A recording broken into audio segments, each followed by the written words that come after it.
Welcome back to Money Monday. We're here with Phil from 210 Financial, and today we're going to be diving into how your checking and savings accounts can actually work for you, earning you money while keeping you safe. Phil, thanks for being back with us. Good to see you, Sam. Yeah, thank you. All right, so when most people think of checking or savings account, they maybe don't think about making money. Yeah. How is that possible? We call checking and savings accounts, we call that lazy money. A lot of people will put too much money in those accounts, and so their minds are like, that's just a place to hold my money. And we're always telling people that is not the best thing to do. That is a holding place to pay your bills. But so I think a lot of people have a wrong concept of what a good investment is compared to a good savings account. So checking and savings accounts, they're holding tanks. They're not long-term investments. So if you have too much money in your checking and savings accounts, we need to have you kind of reallocate that because it is lazy money. Now, here's the good news, though, Sam.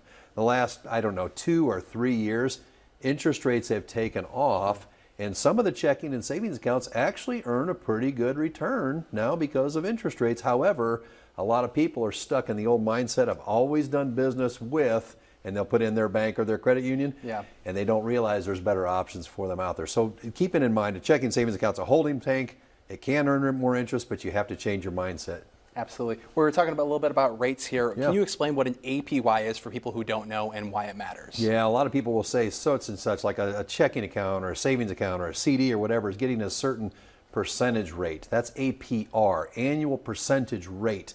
What that institution, what that bank or that credit union is willing to pay you for an annual rate. Let's make up a number, say 4%.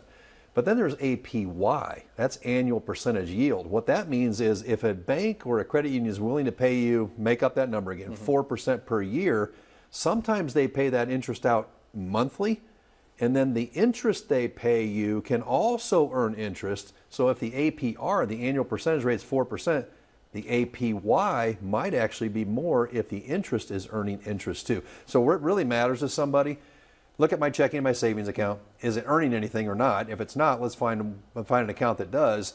And all we care about is what is the APY, not the APR. Gotcha, that makes sense. So what should people be looking for if they want to maximize their earnings? Yeah, go out and do some research. Figure out, first of all, how much money do I really need on hand for the next 30 days, 60 days, 90 days to pay my bills, pay my car payments, keep the lights on, those kind of things. If you have more than that in your checking or savings account, consider reallocating that to something that's getting you some more interest. So do your research. Figure out what is my bank paying me.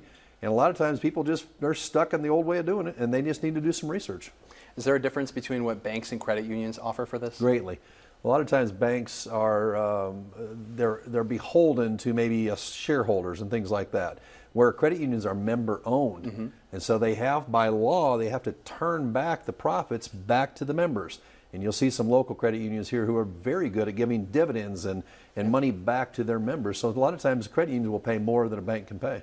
Do rates vary? Are rates higher with one, like a bank or a credit union, so to speak? Certainly can be, because again, by law, certain credit unions cannot retain profit, and they have to give that profit back to their members, so their rates can actually be higher. Yeah. How important are fees when it comes to these accounts? Huge, huge.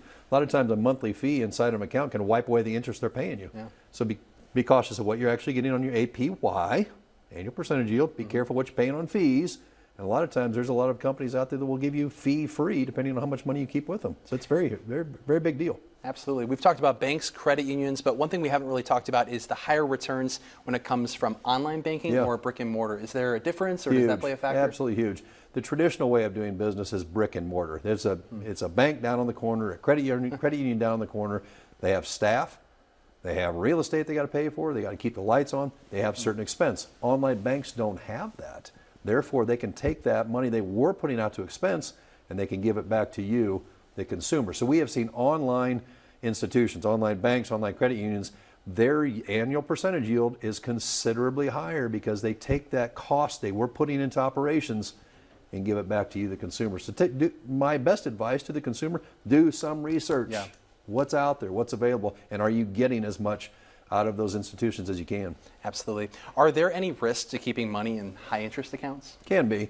One of the risks is what we call interest rate risk, in other words, or inflation risk. If inflation is higher than you're getting on your money, you're losing earnings capacity. So a lot of people have these lazy accounts getting them nothing. Here's inflation getting 3 or 4% cost adjustment every year. You're losing money by keeping those accounts. Number two is if you have more than maybe what the FDIC, which is the Federal Deposit Insurance Company, if you have more in those accounts than the FDIC will insure, that's a risk to you. So if a bank were to become insolvent, credit union become insolvent, those kind of things, you have a risk of losing some money there. Absolutely. When it comes to emergency accounts, rainy day funds, Yeah. do you recommend these, these types of accounts? Absolutely. They're liquid, which means you put money in on Monday, get it out on Tuesday, those kind of things. So they're liquid, but they're earning more interest. Make up some numbers again for you, Sam. If you have $10,000 getting 4%, that's $400 a year you're making. Why not lift a finger? If you saw $400 laying on the ground, you'd bend Grab over it. and pick Yep. it up, right? You'd pick it up. So make sure your accounts aren't so lazy that it's not getting you anything. If someone wants to switch to a more profitable account, what's the best first step? I think you kind of touched about it with the Do your research. Figure that out. Number two, what are the terms and limitations of that account? Sometimes they'll require certain balances to be in there. Make sure you know that. Just know if they're going to pay me a certain interest rate, what are the terms and the stipulations for that. Number three, get it done. If it makes sense to you and you can accept the terms and the regulations or the stipulations around that, get it done. Move it over. Awesome. Phil, thanks so much for being Thanks here for with us. having me, We Sam. You appreciate bet. you. All right, please join us for August 25th for our next edition of Money Monday.